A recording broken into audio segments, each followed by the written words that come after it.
Hi, my name's Evan and welcome to EK Rugby Analysis. In this video we break down the decision making behind Munster's excellent first phase try against Ulster and what made it so good. So, before we get into the nitty gritty of the try itself, let's take a look at the situation Munster face as they set up for the line-out from a penalty kick to touch. Ulster have just lost Will Addison to a red card for a high challenge, giving Munster the extra man in the back line. However, with Munster's next attack starting from the sideline, Ulster could well be able to manage the situation by using the whitewash as an extra defender. Therefore, if Munster are going to preserve their challenge, they need to be clever with how many forwards they commit to the line-out. As we see here, Munster decide to go with a 6+1 setup. The reason this is a smart option than going with shorter numbers in the line-out is because 1. Munster give themselves the option of a quick maul set with Clota as the +1 first receiver. 2.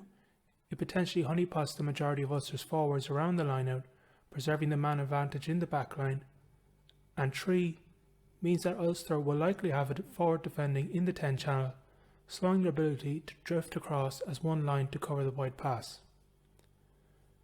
Munster's next key decision is which zone they want to throw the ball into. Generally in pro rugby, the line-out is broken into 5 zones which I'm going to call the front, front back, front middle, middle back and the tail. By throwing into any of the front 3 zones here, Ulster can likely defend the blind side with 1 back and 1 forward. However, if Munster create a bigger blind side by throwing to one of the latter 2 zones, Ulster have to commit another back to the right. Throwing to the middle back is the less risky of the 2 options, and although it's not a perfect throw, that's where hooker Niall Scannell goes. Ulster do get an early shove on as a result of Tadhg Beirne having to acrobatically stretch for the ball, but Clota and company stabilise the Munster maul quickly. Watch how Ulster defend on the fringes of the maul from here.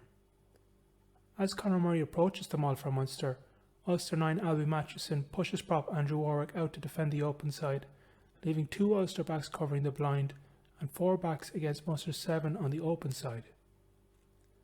If the resulting backline try looks easy, it's made so because of the excellent decision making of Munster at the set piece and the choices they made to press home their advantage.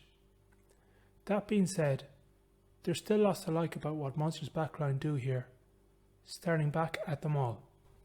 If we look at Munster's 9 at first, Murray waiting until the maul is static means that Ulster's defenders are static too as he passes the ball, giving his backline that split-second advantage running onto the pass. At 10, Hanrahan's depth gives him time to scan the defence and pick the right pass too. Behind the 10 stands left winger Shane Daly, whose running try to divert the Ulster defenders' eyes away from the centres initially, which 13 Dan Goggin uses to his advantage by running an unders line that sits down both Lowry and McCloskey momentarily. All the while, Hanrahan is monitoring the second defender's shoulders here, and with McCloskey turning his inwards, Hanrahan takes that cue to pass outwards to De Allende. The Springbok centre has a decision of his own now, pass short to Haley or wide to Conway. Winger Andrew Conway is in acres of space. However, the time it takes a looping pass to get to Conway may allow Ulster time to cover across. In the end, timing is run perfectly to accelerate as De Allende receives the ball, makes the choice to pass short all the easier for the Munster 12. Clever thinking from line-out to line-break from Munster to take advantage of the extra man and score a rootless first phase try. As a final word, I'd appreciate if people could take the time to like the video, leave a comment or subscribe as it helps the channel to grow. Until the next one, thanks for watching.